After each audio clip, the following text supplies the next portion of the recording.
முண்டாசு கவிஞர் பாரதி மாதிரி தலையில் முண்டாசு கட்டிக்கிட்டு எங்கள் ஜிம்மி பயப்படுற பயம் சாப்பிட மாட்டேங்குது. டேப்லெட் கொடுத்துருக்கேன். ஜிம்மிக்கு கடந்த ஒரு வாரத்துக்கு முன்னாடி கடுமையான வைரஸ் காய்ச்சல்.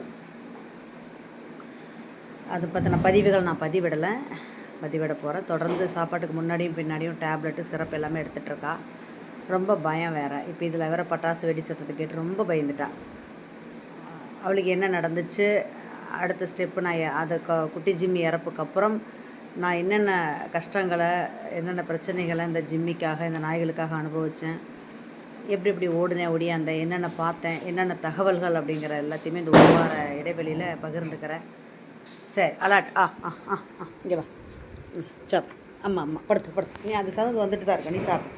நம்ம இங்கே நிற்கிறேன். அம்மா இருக்கு.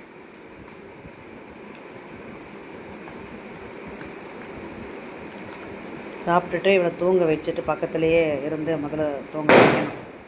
சரி. அவளுக்கு கொடுக்க வேண்டிய ரெகுலர் டானிக் டேப்லெட்லாம் கொடுத்துருக்கேன்.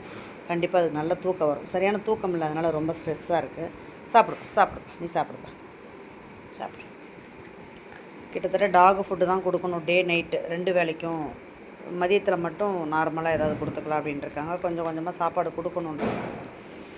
அதனால தான் பெடிகிரி, நான்வெஜ் பெடிகிரி ப்ரோ அது வாங்கி வந்து வச்சுட்டு மினியேச்சருக்கு கொடுக்குறது வச்சுருக்கேன்.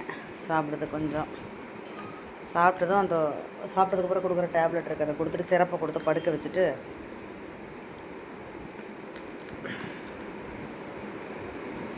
அப்புறம் தான் மற்ற வேலைகளை பார்க்கணும். எந்திரிச்சா உடனே எழுந்துக்கிறா கூட. சாப்பிடுமா சாமி சாப்பிடு சாமி. நீ இப்படி பார்க்குறது பாரு. சாப்பிடு சாமி. கண்ணெல்லாம் கலங்கிருச்சு குழந்தைக்கு. சாப்பிடுத்தாங்க